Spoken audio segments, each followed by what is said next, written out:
Hey, martial arts addicts all over the world, welcome back for another video. This one's a follow-up from the video about Aikido. I've got a lot of comments, all of them great, which sparked me to look a little further into this. So this video is about what I found out. Now please guys, before I begin, keep liking, keep commenting, and please subscribe to my channel. So here's the video, and I hope you enjoy. Okay, the first thing I want to deal with is a few comments about Rokas. Now it seems that his videos about questioning the effectiveness of Aikido really wound people the wrong way. So much so that quite a few have questioned the legitimacy of his training and even calling him a fake. Some even say that the style of Aikido that he was practicing was a fake style. But I've compared what he does with other Aikido practitioners and it looks legit to me. So whether you like Rokas or not, he's not a fake. Now, some have said that he became a sensei after only 3 years of training. Now, I'm not sure about that either, because I was under the impression that he opened his dojo after 5 years of training. And people might say that's still too short of a time frame to open up your own school, but that's no way unique to Rokas, or even Aikido for that matter. I've heard of people opening their own martial arts clubs after 3 years of training, and sometimes it's a requirement for moving on to the next grade in some martial arts styles. Now, in regards to the use of the term sensei, Rokas did publish some videos referring to himself as a sensei.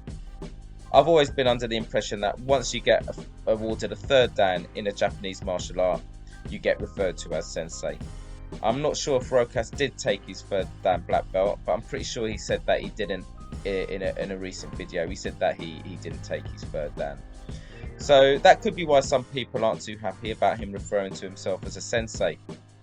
What's my opinion on this? Well, sensei is a Japanese word meaning teacher. So my daughter had a piano teacher who was Japanese, and when I told my daughter to refer to her by her name followed by sensei, so in this case it was Kaoru Sensei, the piano teacher was really happy.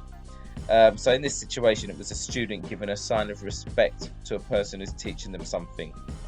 However, one thing that's important is that in Japanese culture, you don't refer to yourself as sensei.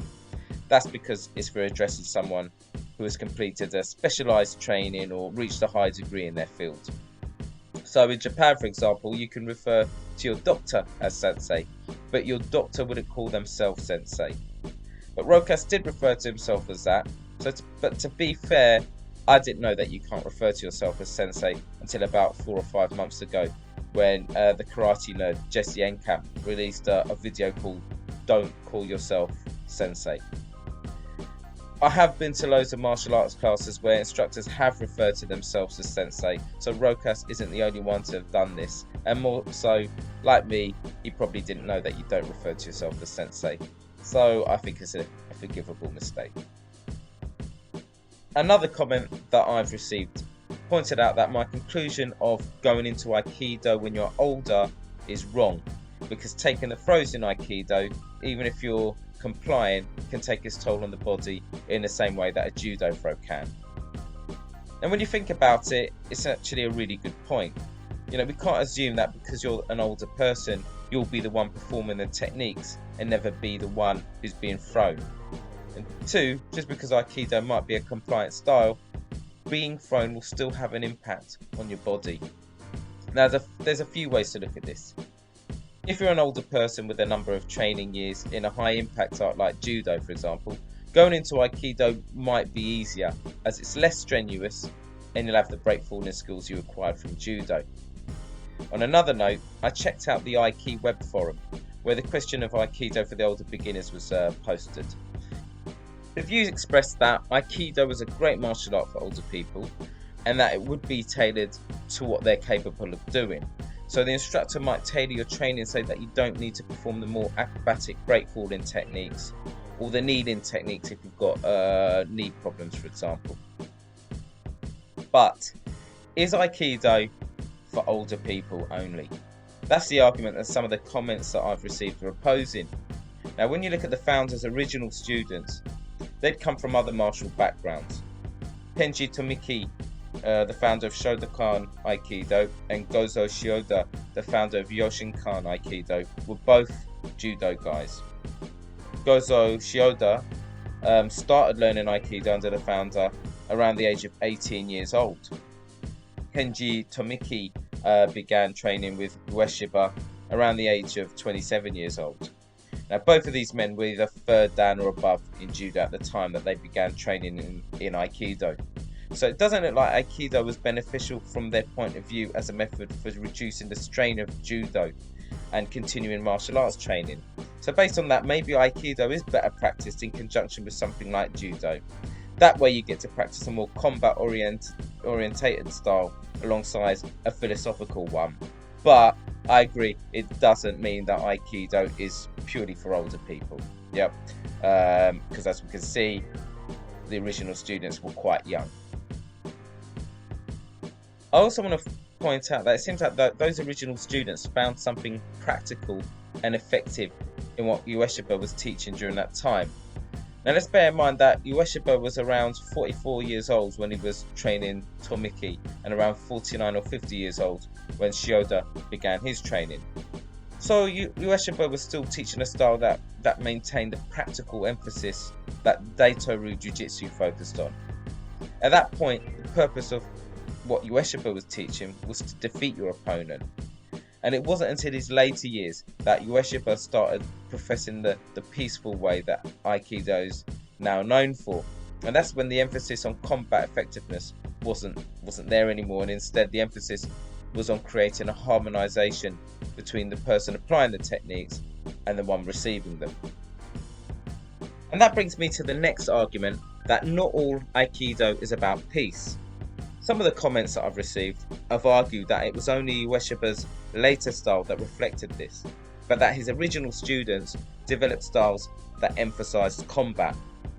Now that's a valid point, and we can see the evidence for this in Gozo Shioda's Yoshinkan style, which is often referred to as a harder form of Aikido in comparison to the Aikikai style that promotes Ueshiba's softer and more harmonious style.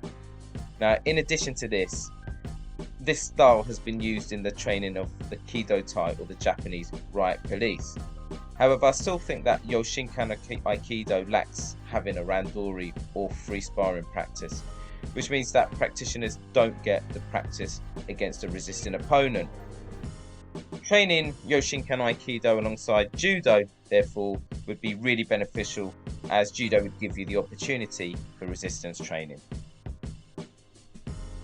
In the Shodokan style of Aikido, Kenji Tomiki recognised that Aikido practice could benefit from the Randori free sparring that's found in Judo. So he experimented with this. In the beginning, he found that very quickly the students would end up in a close position whereby they'd resort to using more Judo or wrestling style tactics. Tomiki understood that in order to promote the use of Aikido techniques, he needed to find a way for the opponents to maintain the correct distance that's required for Aikido. So in order to do this, Tomiki introduced the idea of one of the opponents holding a baton to represent a tanto or a short knife.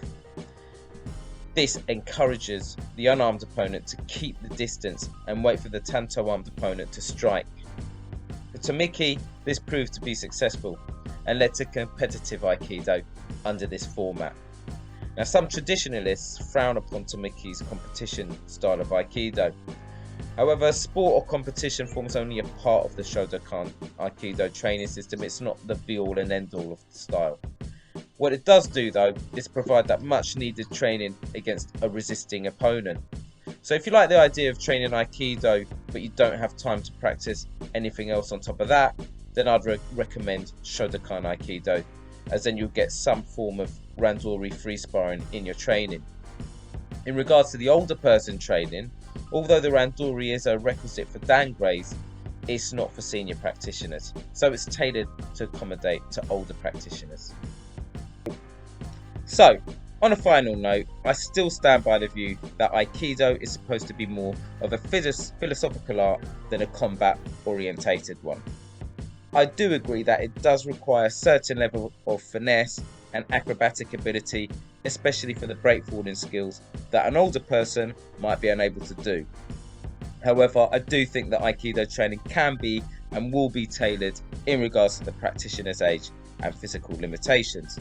Now, in addition, some people have expressed that it doesn't have to be an art just for older people, and I accept that argument.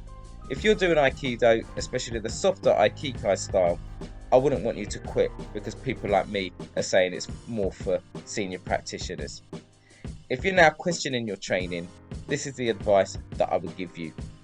The worst thing you could do is quit your Aikido. The best thing you could do is cross-train in one of the arts that have an emphasis on sparring, like Judo, BJJ and wrestling. That would be the best thing you could do, and I reckon it will greatly improve your Aikido and give you a greater insight into making it more combat effective. In regards to Rokas and those who have taken offence to him and his opinions, well, there was a comment that I received that really hit me, and this person not only understood my arguments, but they also made a really valid point, and that is no matter what Rokas says about Aikido not being effective, etc., he's actually made Aikido an interesting and popular topic for discussion, and that's a positive thing. So, martial arts addicts all over the world, I hope you enjoyed today's video. Keep liking, keep commenting, and keep subscribing. Till next time, peace and love to you all.